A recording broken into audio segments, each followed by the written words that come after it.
Très bien, aujourd'hui nous allons établir une liste de classement des puissances géopolitiques. J'ai sélectionné environ les 17 pays les plus puissants sur le plan géopolitique. Ce n'est pas qu'une question de puissance militaire. L'économie compte, mais d'autres facteurs interviennent aussi. Votre géographie, votre population, votre démographie, vos alliances comptent. Avez-vous ou non des armes nucléaires? Où vous situez-vous dans le monde? Tout cela définit l'efficacité d'un pays à obtenir ce qu'il veut. Les très petits pays ne figureront pas sur cette liste. Si une puissance intervient avec une force militaire ou économique, ils doivent plus ou moins faire ce qu'on leur demande. Les petits pays sont en quelque sorte à la merci des grandes puissances. Ces pays ont un certain degré d'autonomie pour faire ce qu'ils veulent. D'abord, nous avons le Canada, le chapeau de l'Amérique. Ils font partie du G7, ont une économie solide et sont géographiquement très protégés. Ils n'ont qu'un seul allié à leur frontière sud et 2 immenses océans de chaque côté.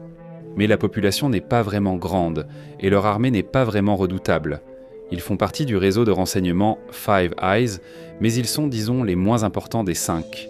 Ils ont un bon accord de libre-échange avec les États-Unis et le Mexique, mais le Mexique et les États-Unis sont les partenaires principaux dans cette relation de libre-échange.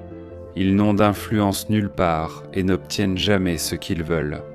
Ils suivent le mouvement, mettent leur premier ministre en avant et disent « Nous sommes le Canada à présent. Vous voulez du sirop d'érable? Niveau D? Suivant. Nous avons maintenant le Japon. Le Japon est un pays tellement intéressant, il possède l'une des meilleures marines, l'une des plus grandes économies, et c'est une île avec un terrain très accidenté. Si vous étudiez l'histoire, ce qui est fascinant, c'est que vous pouvez parler des sociétés anciennes, des empires anciens, des nations anciennes, comme la Perse, le Royaume-Uni, les Ottomans, les Turcs. Le Japon fait partie de ces pays très difficiles à envahir. Depuis 2000 ans, ils n'ont jamais été conquis ni occupés durablement. De grandes tentatives ont eu lieu, dont celle des Mongols. Ils ont essayé 2 fois, il a même réussi à atteindre la côte, mais il a finalement été repoussé. Ainsi, l'Empire mongol, l'un des plus grands empires de l'histoire humaine, n'a pas pu pénétrer le Japon. Ensuite, la seule autre fois où ils ont vraiment perdu, c'est quand 2 bombes nucléaires ont été larguées sur eux il y a environ 78 ans. Depuis, ils se sont rétablis. Ils ont une excellente économie, et grâce à la force de leur économie, ils ont été à un moment donné presque la première économie mondiale, puis ils ont été quelque peu dépassés. Ils ont du capital à investir, mais leur population et démographie sont faibles. C'est vraiment ce que l'on pourrait considérer comme leur principale contrainte, et c'est pour cela que nous les plaçons dans la catégorie B. Passons maintenant au Mexique. Le principal problème du Mexique, c'est que le pouvoir y est relativement trop décentralisé pour qu'il puisse réellement exercer beaucoup d'influence en dehors de ses frontières. Cela s'explique par la présence d'un gouvernement, de la police et de l'armée contrôlant une grande partie du pays. Certaines régions sont largement contrôlées par les cartels, qui ont leur propre politique étrangère, différente de celle du gouvernement mexicain. Leur démographie est excellente et leur sécurité équivaut à celle du Canada. Ils gèrent en partie la migration d'Amérique centrale et du Sud, mais disposent du golfe du Mexique et d'un accord de libre-échange avec les États-Unis. En dehors de l'Amérique centrale, ils n'influencent pas vraiment l'Amérique du Sud. Leur pouvoir de négociation avec les États-Unis est limité, ce qui les place aussi en catégorie D. Passons au Brésil. Son économie croît et il exporte de nombreux produits agricoles, assurant ainsi son autosuffisance alimentaire. D'un point de vue géographique, même s'ils ont de grandes côtes exposées et une marine qui n'est pas très puissante, cela leur donne un peu d'insécurité. Mais le gros problème du Brésil est un peu similaire à celui de la Russie, dans le sens où c'est un territoire immense, mais il est en grande partie inhabitable. Donc vous avez la forêt amazonienne. Il y a de vastes zones où, certes, on peut installer un village, mais on ne peut pas y construire une métropole. Il faut énormément de ressources pour cultiver de la nourriture là-bas. Il faut énormément de ressources pour développer des villes, c'est pourquoi ils ont ces bidonvilles très congestionnées et ces situations dans leurs grandes villes, parce qu'il est vraiment difficile de vivre dans d'autres parties du pays. De plus, en tant que partenaire junior des Brésil, Russie, Inde, Chine, Afrique du Sud, ils ne font qu'acte de présence. La Chine achète énormément de produits agricoles. Donc ils exportent peu d'influence, mais leur population est bien plus nombreuse que celle du Canada. Ils ont des alliances très intéressantes dans le monde. Leur principal problème vient de cette géographie qui les expose davantage aux divisions et conflits internes qu'à l'influence étrangère. Donc le Brésil est en catégorie C. Passons maintenant à la Russie. Tellement d'armes nucléaires, tellement de ressources naturelles. La façon de voir l'économie russe, c'est qu'ils prennent principalement différentes matières premières et essaient de transformer ces matières premières en or. Ou le palais de Poutine. Il possède beaucoup de pétrole, de mines et d'agriculture, produisant notamment beaucoup de blé. Avant l'invasion de l'Ukraine, ce blé était exporté vers de nombreux pays méditerranéens en insécurité alimentaire. En partie, l'économie a une base qui ne peut totalement s'effondrer. Ce n'est pas comme s'ils dépendaient de la supériorité technique ou d'autres facteurs pour leur force économique générale, mais ils ont cela. 2 problèmes. D'abord, la géographie rend une grande partie de la Sibérie inhabitable, comme au Brésil. Peu de gens s'y installent. De l'autre côté, aucune frontière naturelle ou élément géographique ne les protège. Ils ont été envahis par l'Asie centrale, ils ont été envahis sur plusieurs fronts en Europe, ils ont de l'insécurité sur leur frontière la plus orientale à cause de l'agression chinoise. Ils ont actuellement un différend frontalier avec la Chine, leur allié. Dans un monde sans alliés, sans sécurité géographique et avec une démographie défavorable. Les années 70 et 80 en Russie soviétique n'étaient pas une période très sexy. Peu de gens faisaient des enfants à la fin du communisme, et rares étaient un de ceux en Sibérie qui disaient « Shamarko opat et olets, allons avoir 7 enfants ». Ainsi, de ce point de vue, vous disposez d'une armée solide. Ils ne brillent pas actuellement en Ukraine, mais disposent d'une armée assez nombreuse et compétente, surtout pour certains équipements technologiques. Ils ont des armes nucléaires et une économie solide, difficile à effondrer car tout le monde dépend de leurs ressources, mais ils sont tout de même limités. Ils n'arrivent pas à tout rassembler et à redevenir cette superpuissance qu'ils étaient pendant une grande partie du siècle dernier. Donc une bonne catégorie pour la Russie, mais pas tout à fait la catégorie S. Passons à l'Allemagne, c'est clairement une économie de premier plan. Chaque ville en Allemagne est comme une petite puissance économique à elle seule. Ils possèdent la technologie, l'ingénierie, l'industrie et de nombreux partenaires commerciaux. Et cela a probablement conduit à l'arrangement de partenariat le plus étrange de tous les pays de la planète.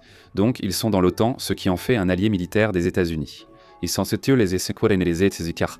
Avant l'arrêt de Nord Stream, la Russie était leur principal partenaire énergétique et leur fournissait le gaz nécessaire à leur industrie lourde. Leur puissance économique fait d'eux les leaders de facto de l'Union européenne, mais la coalition est désormais défaillante et s'effondre. De plus, leur principal partenaire commercial, à qui ils vendent tous les Adidas, Volkswagen et Mercedes, c'est la Chine. On peut penser qu'ils se sont vraiment diversifiés et ont mis un pied partout. Ou alors on peut simplement dire « mec ». Cela crée des tensions, des compromis et des problèmes. Leur économie a prospéré car ils n'ont pas investi dans l'armée. Mais nous savons qu'une grande économie est le précurseur de la puissance militaire. C'est un peu comme ça que nous avons eu des problèmes au XXe siècle avec les nazis, les guerres mondiales, en tout ça. Actuellement, ils détiennent le pouvoir économique et sont en tension de partenariat entre plusieurs entités. La préoccupation d'un point de vue sécuritaire, mais aussi la potentialité d'un point de vue de la puissance géopolitique, c'est que le pouvoir économique commence à se transformer en puissance militaire, en puissance dure. Ils ont aussi énormément d'or, l'une des plus grandes réserves d'or au monde. Un autre pays de premier plan, voisin direct de l'Allemagne, c'est la France. Tu parles du contraire de la Russie. Paris est une ville sexy, et la France, grâce à cela, a l'une des meilleures démographies de tous les pays européens. Ce n'est pas vraiment à cause des Français, mais plutôt de l'immigration importante d'Afrique et du monde arabe. Cela engendre des tensions et problèmes internes en France. Mais comme la France se trouve à l'extrémité ouest de l'Europe, elle bénéficie d'un certain tampon face à beaucoup d'autres puissances politiques vraiment dangereuses, comme la Russie qui est dangereuse. Mais ils devraient en traverser la Pologne et l'Allemagne pour atteindre la frontière française. Et donc la France a en quelque sorte réorganisé son armée autour de la projection de puissance ultime. Il dispose d'armes nucléaires, de missiles balistiques intercontinentaux et de sous-marins lanceurs, mais pas d'une grande force terrestre. C'est similaire à la Turquie et la Pologne, situées dans des quartiers plus dangereux avec des partenaires plus menaçants. Donc ils ont du pouvoir militaire, mais c'est plutôt du genre « ne nous forcez pas à appuyer sur le bouton plutôt que « voici venir nos hordes et hordes de soldats ». Ils ont une excellente agriculture, ils sont capables de se nourrir eux-mêmes, d'exporter de la nourriture ailleurs, ils ont accès à la mer du Nord, à la mer Méditerranée. Ils disposent de certaines défenses naturelles grâce aux Pyrénées et aux Alpes. Et donc ils sont dans une position solide par rapport à beaucoup de leurs pairs, donc un rang A pour la France. En revenant dans l'hémisphère oriental, nous regardons la Corée du Sud, une économie très développée, une économie très forte. Elle dépasse vraiment les attentes par rapport à sa taille géographique et à sa population. Rien de fou. Ils ont une influence incroyable. Tu sais pourquoi le groupe BTS phénomène K-pop est si populaire ? C'est parce que cela fait littéralement partie de leur stratégie géopolitique d'exercer un pouvoir d'influence, pour rendre la Corée plus aimée à l'étranger. Ainsi, d'autres nations voudront davantage soutenir et s'intéresser à la Corée. C'est littéralement une partie explicite de leur doctrine, parce qu'immédiatement dans leur voisinage, ils ont la Corée du Nord, qui possède des armes nucléaires, eux n'en ont pas, et ils ont aussi la Chine. Tu as lu les livres d'histoire, la Corée n'a pas eu de bonnes relations avec la Chine ni avec le Japon. Ce sont leurs voisins immédiats, donc ils sont entourés d'entités potentiellement dangereuses. Actuellement, le Japon et la Corée du Sud s'entendent surtout grâce à l'intervention des États-Unis. C'est un pays vraiment difficile à situer parce qu'ils ont des taux de natalité catastrophiques. Ils viennent tout juste d'introduire une nouvelle politique, je crois qu'ils vont donner 75 000 $ aux nouvelles mamans. Je vais donc leur attribuer le bas du niveau C, car ils ont l'économie et le soft power. Très bien, passons au Royaume-Uni. Le Royaume-Uni fait partie de façon permanente du Conseil de sécurité des Nations Unies. Ils ont l'arme nucléaire, ils ont été un acteur majeur en Europe et sur la scène internationale depuis longtemps. Ils ont des connexions et de l'influence, et en plus ils sont un peu comme le Japon à ce niveau-là. Nation insulaire dotée d'une marine puissante, ce qui la rend difficile à envahir ou conquérir. Au sommet de l'Empire romain. Ils ont envahi et occupé la Grande-Bretagne, appelée un temps l'Angleterre. Les Vikings et les Normands ont brièvement occupé la région pendant la Seconde Guerre mondiale. Autre exemple, le Royaume-Uni de Churchill a résisté, repoussé les nazis et commencé à inverser le cours de la guerre. Ils ne se sont pas simplement rendus, contrairement à la France, donc malgré quelques vents contraires économiques. Des problèmes subsistent sur la croissance future et l'évolution démographique. Je dois aussi inclure le Royaume-Uni en catégorie A, car il est difficile de le différencier de l'Allemagne et de la France.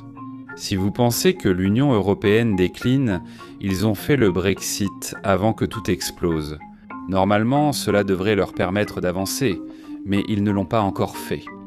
Très bien, maintenant, la Turquie pourrait être la plus difficile à situer ici, parce qu'ils ont à la fois tellement de potentiel et tellement de problèmes. Je commence par l'inflation. Erdogan ne comprend pas vraiment les taux d'intérêt. Alors que tous baissèrent les taux, il les augmentait. Maintenant que tous les augmentent, il agit de façon incohérente. Ainsi, une inflation élevée provoque de l'instabilité. Si tu es instable chez toi, si tu as des émeutes, de la frustration et des gens qui manifestent, tu ne peux vraiment pas avoir. Grande influence étrangère et géographie interne difficile. Ils possèdent de nombreux ports et sont très influents en Méditerranée, mer Noire et à Constantinople. Istanbul est l'une de ces villes, un véritable joyau en termes d'emplacement, de pertinence économique et tout ce qui va avec. À l'intérieur du pays, il est difficile de circuler, il faut souvent prendre des bateaux. C'est plus simple que de traverser la Turquie en voiture d'est en ouest. Ils ont affronté la guerre civile syrienne et géré leurs problèmes à la frontière sud, ce qui présente des défis. Mais auparavant, c'était l'Empire ottoman. L'Empire ottoman a survécu plus longtemps que l'Empire romain grâce à la géographie et à l'influence de la population. Tous les éléments sont là pour former un État-nation très puissant. Il possède dans l'armée permanente la plus impressionnante d'Europe. Il pourrait affronter directement la Russie, ce qui poserait un réel problème, sauf que la Turquie n'a pas l'arme nucléaire. Et donc pour cette raison, je vais les placer dans la catégorie B. Ils sont plus influents que le Canada, le Mexique, le Brésil, la Corée du Sud, mais n'ont pas autant d'atouts que ces pays de catégorie A. Un autre pays de l'OTAN est l'Italie, difficile à classer ici car membre du G7. Leur produit intérieur brut par habitant est très élevé et leur géographie avantageuse. La sécurité italienne et celle de l'Empire romain reposent notamment sur leur forme de bottes. Il n'existe qu'une seule façon de les envahir par voie terrestre, traverser les Alpes au nord. C'est une excellente position, mais le pays a une démographie très mauvaise. Ils ont aussi besoin de l'immigration pour tenter d'inverser leur situation démographique, ce qui dilue l'identité italienne. C'est la base d'un grand tourisme et de leur bonne volonté internationale.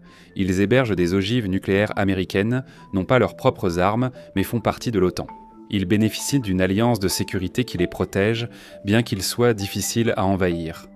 Leur économie rappelle celle du Japon, avec une population vieillissante et une forte dette. Il faut des jeunes pour rembourser la dette, car les personnes âgées seules ne le feront pas. Et donc cela signifie une économie stagnante. Cela veut dire qu'il n'y a pas vraiment d'histoire de croissance autour de l'Italie qui soit particulièrement intéressante. J'hésite entre le niveau C et D pour l'Italie. Je la mets en D devant le Canada. Ensuite, Suède. La Suède vient tout juste de rejoindre l'OTAN, ce qui est une énorme amélioration de leur alliance en matière de sécurité. Et la raison pour laquelle ils ont toujours hésité à le faire, c'est parce qu'ils craignaient des représailles de la Russie. Mais la Russie est embourbée en Ukraine. Ils subissent de lourdes sanctions, exercent une influence, projettent leur puissance douce à l'étranger et ont un excellent partenariat avec la Finlande. Ils n'ont pas fait la guerre depuis des siècles. Malgré une petite population et une économie modeste, leur produit intérieur brut par habitant est excellent. Ils pourront investir dans leur armée, se sécuriser et faire de la mer du Nord un terrain de jeu pour l'énergie et le commerce. Je place la Suède en bas du niveau C. Pour l'Arabie Saoudite, une vidéo très populaire analyse en détail le pays et Mohammed Ben Salman sur cette chaîne. Mais ils ont des tonnes d'argent et ils viennent d'obtenir un meilleur leadership, ils ont amélioré leur direction avec Mohammed Ben Salman. Malgré ce que vous pourriez ne pas aimer chez lui en tant que personne, le plus gros problème pour eux est qu'ils sont vulnérables. Ils n'ont vraiment pas une armée particulièrement forte. Même sans armes nucléaires officielles, ils ont beaucoup d'argent. Et littéralement, si les choses me tournaient en mal, ils transféreraient des centaines de millions de dollars au Pakistan, ils obtiendraient des armes nucléaires très rapidement.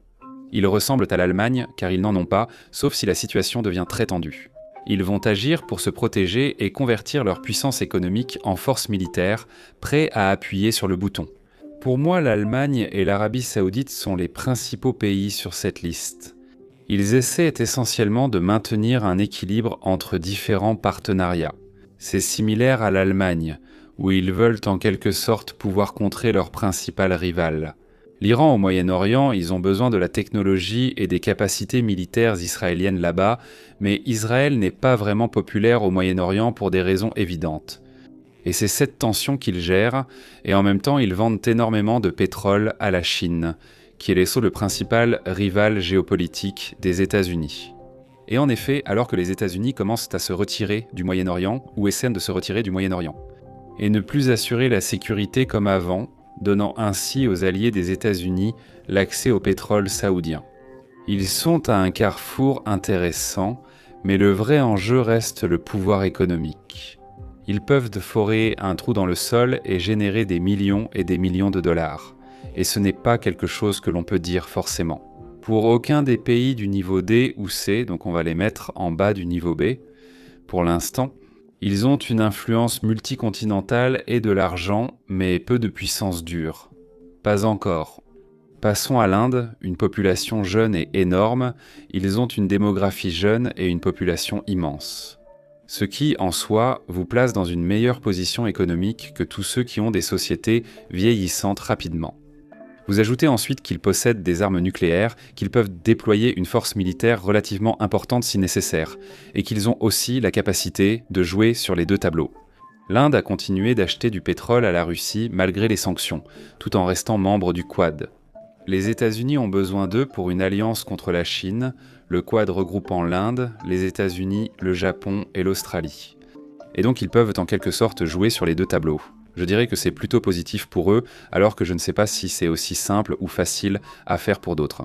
Pour l'Arabie Saoudite et l'Allemagne, la raison pour laquelle on ne placerait pas l'Inde tout en haut, au niveau S, c'est la géographie. Leur géographie leur assure en quelque sorte une sécurité. Au nord, il y a l'Himalaya, ce qui rend pratiquement impossible pour la Chine de mener une invasion à grande échelle ou majeure là-bas. Il existe quelques différents frontaliers. Au sud, la baie du Bengale et l'océan Indien n'abritent pas de grandes puissances navales. Ils ont un accès direct au golfe Persique, assurant ainsi leur approvisionnement en pétrole. Cela alimente les industries, les processus et la puissance de l'Inde pour les années à venir. Mais ils ne peuvent pas vraiment projeter leur puissance bien au-delà de leur petit sous-continent. Donc, il leur est très difficile de projeter leur puissance vers la Chine, et assez compliqué de projeter beaucoup de puissance au Moyen-Orient. Les Saoudiens et l'Iran vont réagir en disant « Oui, d'accord, mais qu'est-ce que vous comptez faire ? Nous envahir ? Ils ne s'en soucient pas vraiment, ce n'est pas une vraie démonstration de force. Je vais donc juste leur donner un niveau. Je vais probablement les placer en haut d'un niveau parce que j'aime vraiment leurs éléments de base. L'Inde ne va pas s'effondrer du jour au lendemain. Ils n'ont pas toutes les pièces. Pour être niveau S, l'exemple évident reste les États-Unis. Ils ont la monnaie de réserve mondiale et la meilleure armée en duel. Personne n'est plus redoutable face à eux. L'Atlantique et le Pacifique sont les deux plus grands fossés naturels. Ils entretiennent des alliances amicales avec chaque pays, au sud et au nord, et investissent très peu dans la sécurité pour protéger leurs frontières. Leur marine puissante leur permet de projeter leurs forces à l'étranger, y compris via le soft power comme l'Inde. Bollywood, mais ils l'ont appelé ainsi comme une permutation de Hollywood, qui est le principal exportateur culturel de la planète. En réunissant tout cela, observez l'économie. Vous pouvez littéralement choisir 7 entreprises américaines dont la capitalisation boursière dépasse celle de tout autre marché boursier national. Les gens vont parler de la dette, mais regardez cette liste, lesquelles n'ont pas de dette. La Chine a énormément de dettes, le Japon a beaucoup de dettes, le Royaume-Uni a beaucoup de dettes, l'Allemagne a des dettes, la France n'est pas exactement sans dettes. Qui a beaucoup de dettes ? L'Australie a l'une des plus grandes bulles immobilières qui n'a pas encore éclaté. Mais il y a un discours incroyable, il s'appelle le Grand Cri australien. C'est un peu à propos de ce fait, et les gens négligeant l'économie australienne parce qu'ils ont les 2/3 de la population du Canada. Il n'y a tout simplement pas énormément d'Australiens, donc même un produit intérieur brut par habitant relativement solide est en quelque sorte assez facile à négliger. Ils exportent surtout leurs ressources naturelles vers la Chine pour transformation, ce qui rend difficile d'y prêter attention.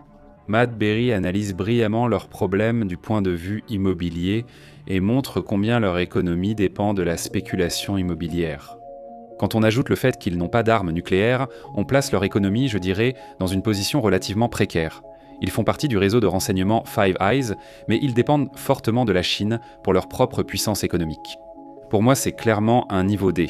La seule chose qu'on pourrait vraiment dire en leur faveur, c'est une sécurité relative grâce à leur situation géographique. Il faut faire naviguer tout un tas de bateaux jusqu'en Australie, un peu comme certains des autres pays, avec un centre relativement inhabitable. Ce n'est tout simplement pas un pays qui pourra projeter beaucoup de puissance, maintenant ou à l'avenir. Ce qui nous conduit à la Chine et qui sera la plus controversée. C'est actuellement une superpuissance, elle possède des armes nucléaires, elle a la 2e plus grande économie du monde. Selon les données économiques, elle subit une grave crise démographique. Seule la politique de l'enfant unique était moins attirante que la Russie soviétique. Les gens n'étaient pas enthousiastes à l'idée de procréer dans un environnement communiste, où l'on limitait aussi leur capacité à procréer. Ont-ils une grande capacité de production industrielle ? Oui, Shenzhen peut à elle seule dépasser la production de tout autre État américain ou nation. C'est comme si l'Allemagne et Shenzhen étaient les 2 grandes puissances manufacturières de l'économie mondiale. Et ils bénéficient d'une sécurité géographique relative à l'Est sous la forme de l'Himalaya. Mais ils ne disposent pas d'une marine en eau profonde particulièrement efficace, ils n'ont pas de sécurité énergétique et ils ne possèdent pas un réseau d'alliances particulièrement solide. Si l'on devait vraiment essayer de déterminer qui sont leurs principaux alliés, on trouve l'Iran et l'Arabie Saoudite, uniquement parce que la Chine leur achète énormément d'énergie. S'ils devaient rencontrer leurs propres problèmes économiques, ce que certains diraient qu'ils commencent déjà à vivre. Et puis il y a la Russie, que la Chine soutient dans la guerre contre l'Ukraine. Ils le font de manière subtile, secrète, ils les soutiennent, mais ils ont un différend frontalier avec eux. Ils tentent actuellement de s'emparer d'une île russe, et on crée en Occident une fausse équivalence en disant que la Russie et la Chine, membres des Brésil, Russie, Inde, Chine, Afrique du Sud, sont effrayantes. Ils font tout ensemble. La dernière fois que l'Allemagne a tenté de prendre des terres à la France, c'était il y a environ 80 ans. Ce n'est pas que ça n'arrivera plus jamais, ça arrivera probablement, mais pour l'instant ce n'est pas la situation de l'Alliance. Ils sont ensemble dans l'Union européenne, ils sont ensemble dans l'OTAN, ce sont des partenaires. Les États-Unis n'ont pas pris de terre au Mexique depuis environ 200 ans. Ce n'est pas une vision lucide de la façon dont ces alliances fonctionnent réellement. La Russie dépend de la Chine pour vendre son pétrole et bien d'autres choses, donc elle n'entamera probablement pas de conflit là-bas, d'autant qu'elle n'en a pas les moyens actuellement. Mais leur structure d'alliance est bien plus faible et beaucoup plus coercitive que ce que les États-Unis ont déjà en place. Donc je vais les mettre dans la catégorie A, je vais les placer juste à côté de l'Inde. Je pense qu'à moyen terme, l'Inde sera plus influente que la Chine. Désolé si mon classement vous a contrarié. Dites-le moi dans les commentaires, et si vous aimez ce format, faites-le moi savoir et on le refera. Merci.